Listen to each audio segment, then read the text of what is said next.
Good evening class, welcome in AD classes. Class 11th mathematics में complex number जो कि start हुआ था, आज बारिश की वजह से क्लास नहीं हो पाई थी, इसलिए मैं आपको रिकॉर्डेड वीडियो अवेलेबल करा रहा हूँ।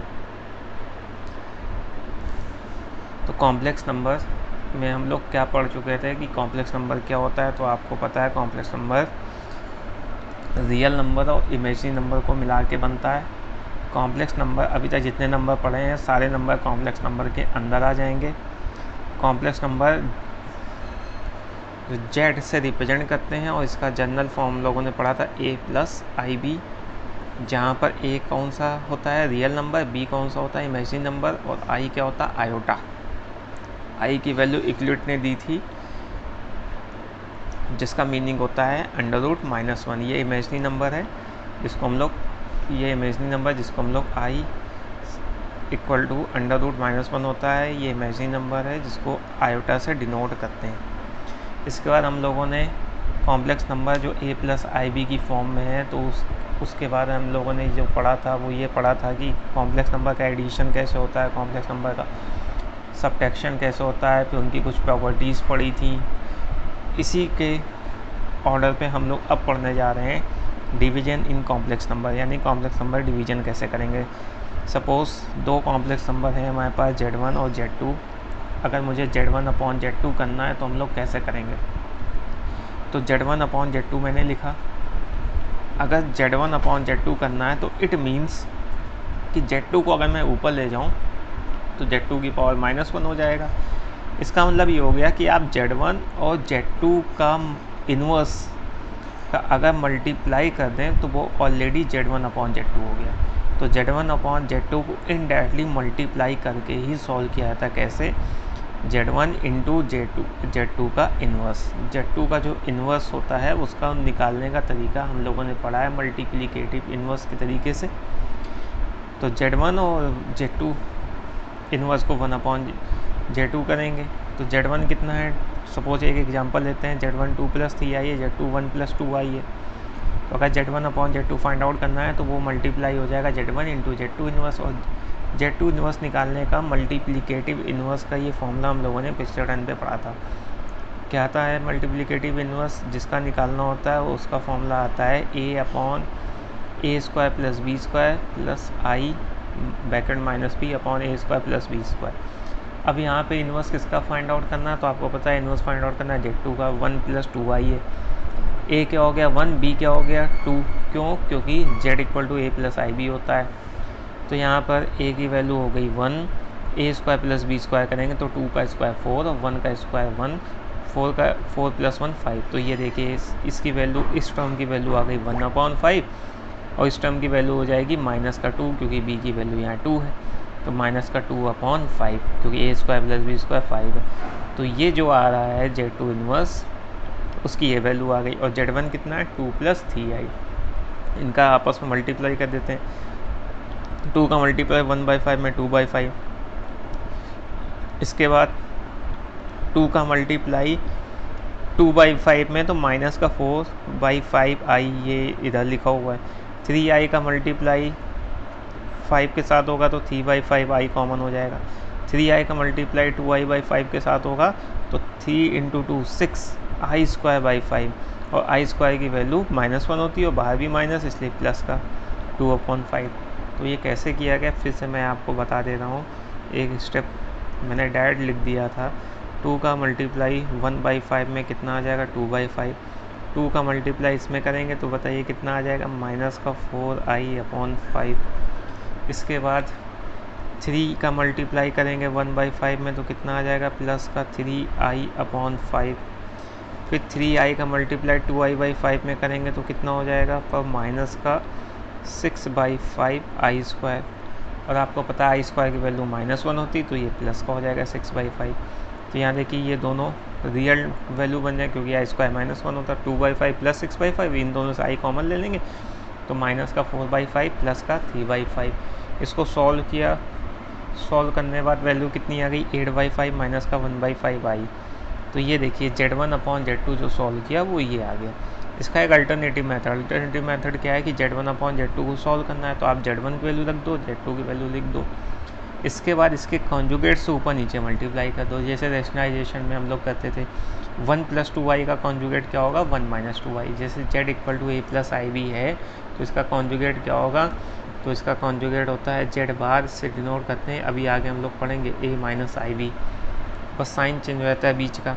तो यहाँ 1 + 2y तो यहाँ 1 - 2y हो जाएगा, यहाँ 1 - 2y हो जाएगा। a + b a - b a² मतलब 1 का स्क्वायर 1, b² 2y का स्क्वायर 4i², ये आ जाएगा। इसके बाद 2 का मल्टीप्लाई 1 में 2 आ जाएगा, 2 का मल्टीप्लाई 2i में माइनस का 4i आ जाएगा, 3i आ जाएगा यहाँ पर, 3i का 1 में, फिर 3i का 2i में आ जाएगा, 3 × 2 6i², तो माइनस का 6i²।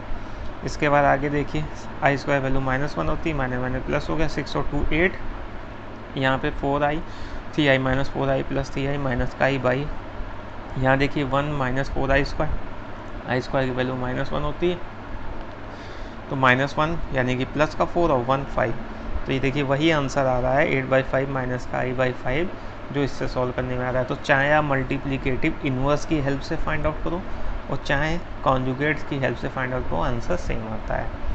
चलिए नेक्स्ट पार्ट हम लोग समझते हैं।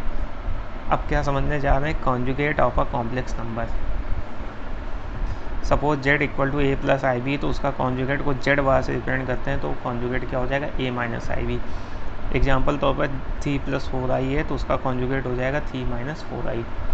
नेक्स्ट हम लोग देखते हैं properties of conjugate. If Z1 Z2 Z3 या कॉम्प्लेक्स नंबर, तो देखिए Z बार का बार कर दीजिए तो फिर क्या आंसर आ जाएगा Z। इसका मतलब कॉन्जुगेट लिया है, इस कॉन्जुगेट का फिर से कॉन्जुगेट कर दीजिए। जैसे Z = 3 + 4i, इसका कॉन्जुगेट लिया मतलब बीच का साइन चेंज हो गया 3 - 4i। अगर ये जो 3 - 4i इसका फिर से कॉन्जुगेट ले ले तो फिर से बीच का साइन चेंज हो जाएगा, तो देखिए वही मिलेगा Z। इसलिए Z के कॉन्जुगेट का मतलब कॉम्प्लेक्स नंबर के कॉन्जुगेट का फिर से कॉन्जुगेट ले लिया जाए तो कॉम्प्लेक्स नंबर हमको फाइंड आउट हो जाता है। नेक्स्ट देखिए बहुत ही आसान प्रॉपर्टी है। अगर Z और Z बार मतलब कॉम्प्लेक्स नंबर और उसके कॉन्जुगेट को आपस में ऐड कर दिया जाए तो हमको क्या फाइंड आउट होता है, क्या हमको मिलता है, तो हमको रियल पार्ट मिलेगा कॉम्प्लेक्स नंबर का, लेकिन वो भी 2 टाइम्स होते हुए। अब 2 टाइम्स जैसे ये दोनों हैं, Z और Z बार को आप ऐड कर दो, देखो 4i कैंसिल हो जाएगा, 3 यहाँ पे रियल पार्ट कौन है Z में 3, अगर 3 में 3 ऐड करेंगे 6 आ रहा है, इसका मतलब 3 का 2 टाइम्स, तो वही देखिए लिखा हुआ Z + Z बार, मतलब अगर आप Z और Z बार को ऐड करोगे तो जो रियल पार्ट है उसका डबल मिलता है। ऐसे ही अगर आप सब्ट्रैक्ट कर दो Z - Z बार तो देखिए 3 में से 3 माइनस हो जाएगा, 0 हो जाएगा रियल पार्ट, लेकिन 4i और माइनस हो रहा है तो साइन चेंज हो जाएगा, ये प्लस का हो जाएगा तो 8i हो जाएगा। इसका मतलब अब इमेजनरी पार्ट का डबल मिलेगा। ये देखिए इमेजनरी पार्ट का हमको क्या मिल रहा है 2 टाइम्स मिल रहा है। आगे देखिएगा ये प्रॉपर्टी, अगर हम Z में Z बार ऐड करें और आंसर 0 आ रहा है तो ये तभी पॉसिबल है कि जब Z कैसा हो प्योरली इमेजिनरी। ये ध्यान दीजिएगा। जैसे यहाँ पर देखिए अगर मैं Z और Z बार को ऐड कर रहा हूँ और आंसर मुझे 0 लाना है, जैसे अभी तो ऐड कर रहा हूँ तो 6 आ रहा है आंसर, तो यहाँ पे तो 0 आ नहीं रहा। ये 0 कब आएगा, ये 0 तब आएगा जब 3 की जगह ऑलरेडी 0 लिखा हो। इसका मतलब जैसे Z हमको दिया है 4i, उसका कॉन्जुगेट Z बार हो जाएगा माइनस का 4i। अब अगर Z और Z बार को ऐड करिए तो 4i कैंसिल हो गए तो 0 तब आएगा। तो ये 0 इस केस में आएगा कि जो Z है उसमें रियल पार्ट पहले से क्या हो 0 हो। अगर रियल पार्ट 0 होता तो ऐसे कॉम्प्लेक्स नंबर को प्योरली इमेजनरी कहते हैं, क्योंकि उसमें केवल इमेजनरी पार्ट होता है। नेक्स्ट प्रॉपर्टी देखिएगा, अगर Z = Z बार है तो Z इज़ प्योरली रियल। ये भी वही बात हो गई। देखिए Z = Z बार है, अगर Z और Z बार की वैल्यू सेम है तो Z कैसा होता है प्योरली रियल। जैसे यहाँ देखिए सपोज Z की वैल्यू है 3 तो Z बार की वैल्यू भी क्या होगी 3, तो 3 और 3 सेम है क्योंकि 4i और जो 4i है उसकी जगह हमने सपोज 0 ले लिया। इसका मतलब इमेजिनरी पार्ट है ही नहीं, केवल और केवल कौन सा पार्ट है रियल पार्ट है। तो Z = Z बार तभी पॉसिबल होगा जब वो प्योरली क्या हो रियल हो। अगर उसमें इमेजिनरी पार्ट ना हो तभी Z की वैल्यू Z बार के बराबर होगी, इक्वल होगी। उस केस में Z कैसा हो रहा होगा प्योरली रियल। अगर Z और Z बार का आपस में मल्टीप्लाई कर दिया जाए इन दोनों का अगर आपस मल्टीप्लाई कर दिया जाए तो a plus b a minus b क्या फॉर्मूला होगा, a का स्क्वायर माइनस b का स्क्वायर, मतलब a का स्क्वायर मतलब रियल का स्क्वायर, b का स्क्वायर मतलब इमेजनी का स्क्वायर। तो देखिए वही लिखा हुआ रियल कॉम्प्लेक्स नंबर का square plus imaginary complex number का होल स्क्वायर। आई थिंक यहाँ तक आप लोगों को क्लियर हो गया होगा। तो कॉम्प्लेक्स नंबर की आज हम लोगों ने जो प्रॉपर्टी अभी पढ़ी है वो कौन सी पढ़ी है, तो वो प्रॉपर्टी हम लोगों ने जो पढ़ी है वो पढ़ी है division of complex number. Division of complex number को मल्टीप्लिकेटिव इन्वर्स की हेल्प से फाइंड आउट करते हैं। जैसे कि अभी आपने बताया एक अल्टरनेटिव मेथड भी होता है कि आप कॉन्जुगेट की हेल्प से कर लीजिए। कॉन्जुगेट क्या होता है, a प्लस आई बी का conjugate a minus i b है, उसकी कुछ प्रॉपर्टीज़ यहाँ पे हम लोगों ने डिस्कस करी है। अब नेक्स्ट हम लोग समझने जा रहे हैं नेक्स्ट प्रॉपर्टी। तो नेक्स्ट प्रॉपर्टी देखिएगा कॉन्जुगेट की ही प्रॉपर्टी है। क्या कॉन्जुगेट की प्रॉपर्टी है, तो देखिए कॉन्जुगेट की प्रॉपर्टी है अगर Z1 और प्लस Z2 का होल बार आए तो वो क्या हो जाएगा Z1 बार प्लस Z2 बार। इसका मतलब ये हो गया कि आप कॉम्प्लेक्स नंबर जो दो गिवन है उनको आप ऐड कर दो और फिर उनका कॉन्जुगेट ले लो, तो उसकी जो वैल्यू आएगी वो ठीक वैसी वैल्यू आएगी कि अगर आप अलग अलग जो कॉम्प्लेक्स नंबर उनका कॉन्जुगेट लेके उनको आपस में ऐड कर दो तो दोनों वैल्यू सेम होगी। यही काम सब्ट्रैक्शन भी है। सपोज़ आपको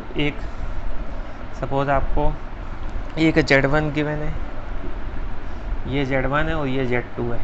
अगर चाहें तो आप इन दोनों को ऐड कर दो, उसके बाद इनका पूरा होल कॉन्जुगेट ले लो तो एक वैल्यू मिलेगी और वो वैल्यू सेम होगी। यदि आप ये Z1 जो लिया है इसका कॉन्जुगेट करो, फिर ये Z2 लिया है इसका कॉन्जुगेट करो और फिर आपस में ऐड करो तो भी वैल्यू सेम रहेगी।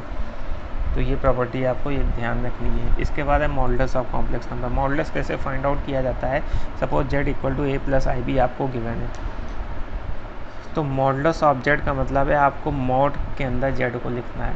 मॉड ऑफ Z क्या वैल्यू होती है, रियल अंडर रूट रियल का स्क्वायर प्लस इमेजनी का स्क्वायर। तो रियल पार्ट कौन है यहाँ a उसका स्क्वायर, इमेजनी कौन है b उसका स्क्वायर अंडर रूट। इस तरीके से निकाला जाता है मॉडुलस ऑफ Z। सपोज यहाँ पे एक एग्जांपल दिया है 3 + 5i, तो मॉडुलस ऑफ Z का मतलब है अंडर रूट 3 का स्क्वायर प्लस 5 का स्क्वायर, सॉल्व करेंगे अंडर रूट 34 आ जाएगा। रियल का अंडर रूट रियल का स्क्वायर प्लस इमेजनी का स्क्वायर। अब एक नोट करके ये पॉइंट जरा समझने लायक है। क्या नोट करके ये वाला पॉइंट समझने लायक है, in the set of complex number the order relation is not defined as such Z1 is greater than Z2 और Z1 is less than Z2, but modulus of Z1 is greater than Z2 और modulus of Z1 is less than Z2।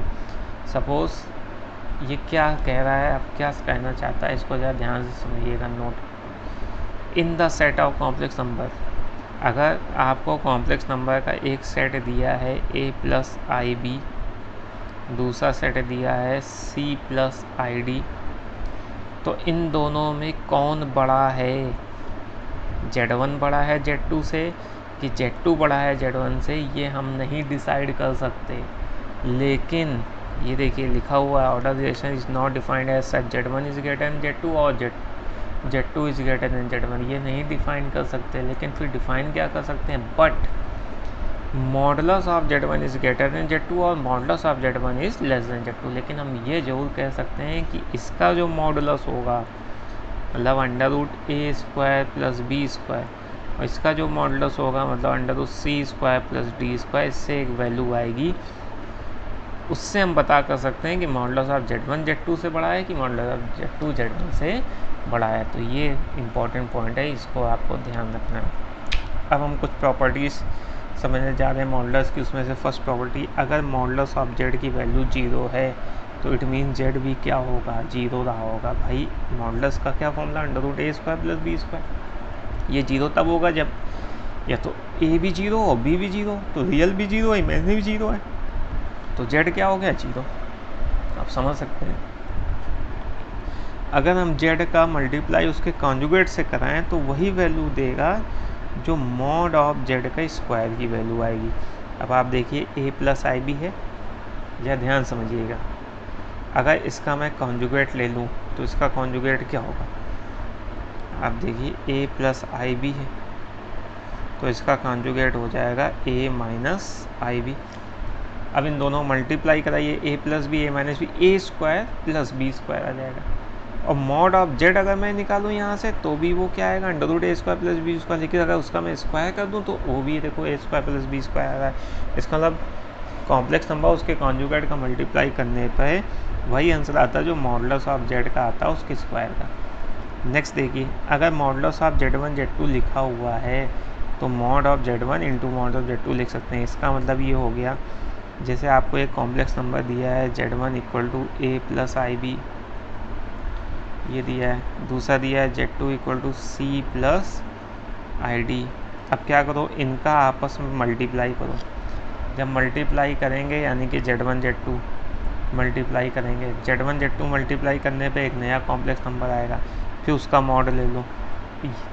और या तो आप इनका अलग अलग पहले मॉड ले लो, इसका अलग अलग मॉड ले लो, फिर आपस में मल्टीप्लाई करो तो दोनों की वैल्यू सेम आएगी। यही काम इसमें करना है, पहले इन दोनों को डिवाइड कर दो फिर उसका मॉड लो, वही वैल्यू आएगी कि आप पहले अलग अलग इनका क्या ले लो, मॉडुलस ले लो और फिर डिवाइड करो, आंसर सेम आएगा। बस ध्यान देना है यहाँ पर कि Z2 वैल्यू 0 नहीं होनी चाहिए तो अनडिफाइन हो जाएगा। अगर Z1 प्लस माइनस Z2 का होल स्क्वायर मॉडुलस में निकालना है तो A प्लस बी के होल स्क्वायर जैसा फॉर्मूला लगेगा। ए स्क्वायर मतलब mod of Z1 square plus B square मतलब mod of Z2 square plus 2AB। AB का मतलब हो गया Z1 और Z2 बार, वो भी ये रियल पार्ट आएगा, इमेजिनरी नहीं आएगा। 2 टाइम्स रियल Z1 Z2 का बार, ये आपको ध्यान रखना है। यहाँ पर 2AB की जगह क्या आएगा, रियल पार्ट 2 टाइम्स। किसका रियल पार्ट, Z1 और Z2 के बार का। ये जब हम आगे चैप्टर पढ़ेंगे तो इसके बारे में जब क्वेश्चन में आएगा तो हम अच्छी तरीके से समझेंगे। अब एक्सरसाइज 5.1 का फर्स्ट क्वेश्चन देखते हैं। Express the following complex number in terms of a plus i b. यहाँ देखिए फर्स्ट 5i उसका मल्टीप्लाई करना माइनस का 3/5i। क्या करेंगे, देखो यहाँ नंबर कौन है 5, यहाँ कौन है 3/5, मल्टीप्लाई कर दो 5 से 5 कैंसिल हो गया, क्या आएगा माइनस का 3 और i का मल्टीप्लाई करेंगे तो आई स्क्वायर आ जाएगा, तो माइनस का 3i स्क्वायर। आई स्क्वायर की वैल्यू सबको पता है -1 होता है, क्योंकि आई इक्वल टू अंडर रूट -1 होता है, स्क्वायर करेंगे तो आई स्क्वायर की वैल्यू रूट -1 हो जाएगी। ये तो आप लोगों ने पढ़ा ही है कि आई की वैल्यू तो अंडर रूट -1 होता है, तो आई स्क्वायर क्या हो जाएगा -1। तो देखिए 3 आ जाएगा, माइनस माइनस प्लस हो जाएगा।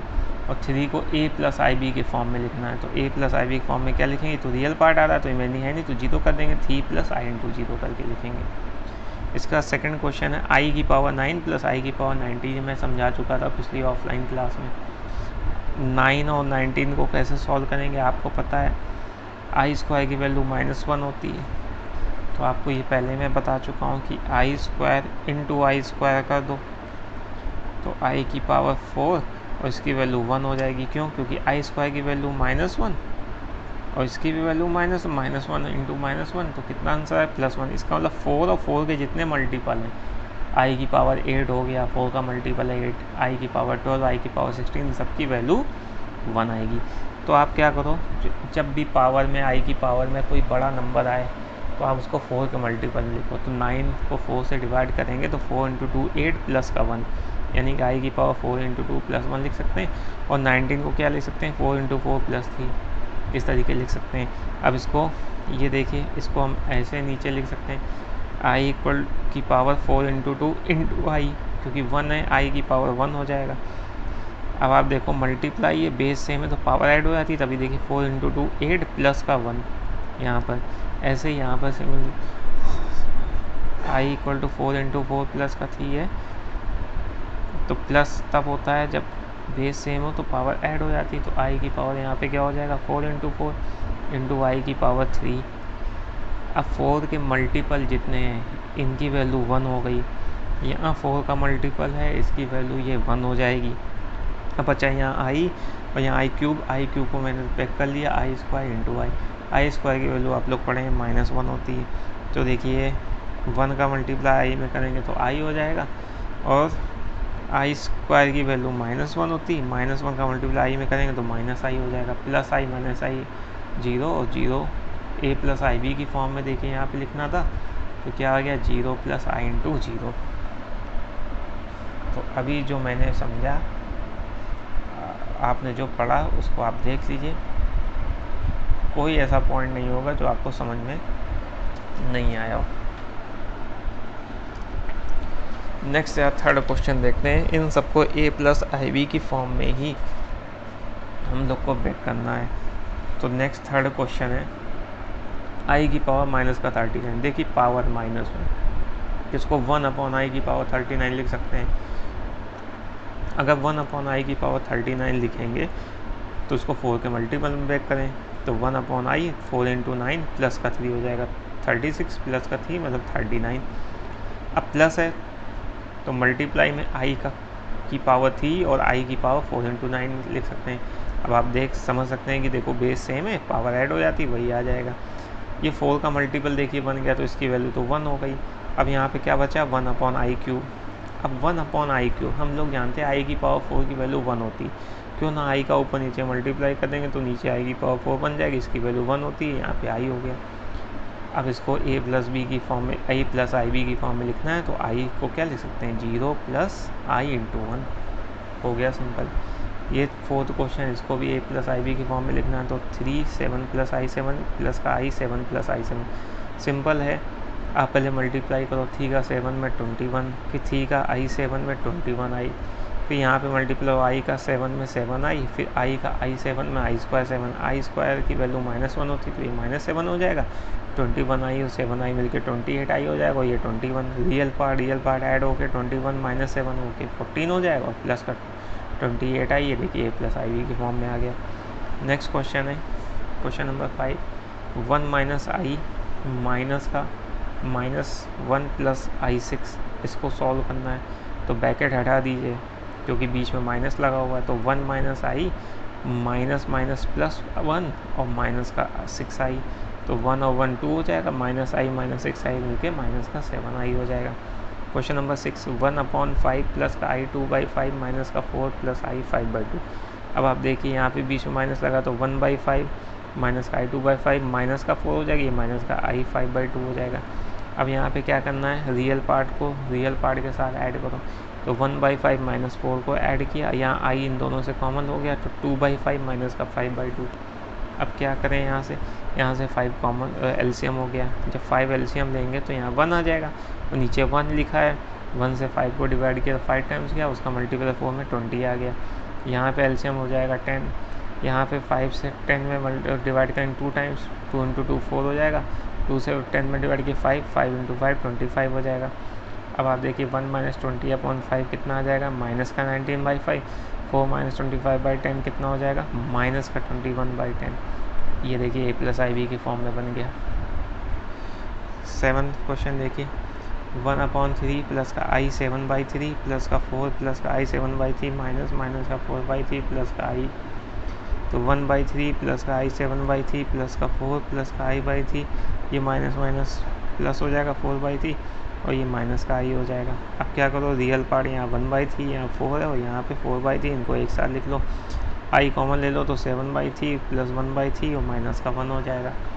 अब यहाँ से क्या एलसीएम है 3, तो यहाँ 1 हो गया, यहाँ अपॉन में 1 3 टाइम्स किया, 3 का 4 में मल्टीप्लाई 12 हो गया, प्लस का 4, यहाँ पे 3 एलसीएम लिया तो यहाँ पे क्या हो जाएगा 7 प्लस का 1, और यहाँ पे 1 है तो 1 से 3 डिवाइड किया 3, और 3 का 1 मल्टीप्लाई माइनस का 3 हो जाएगा।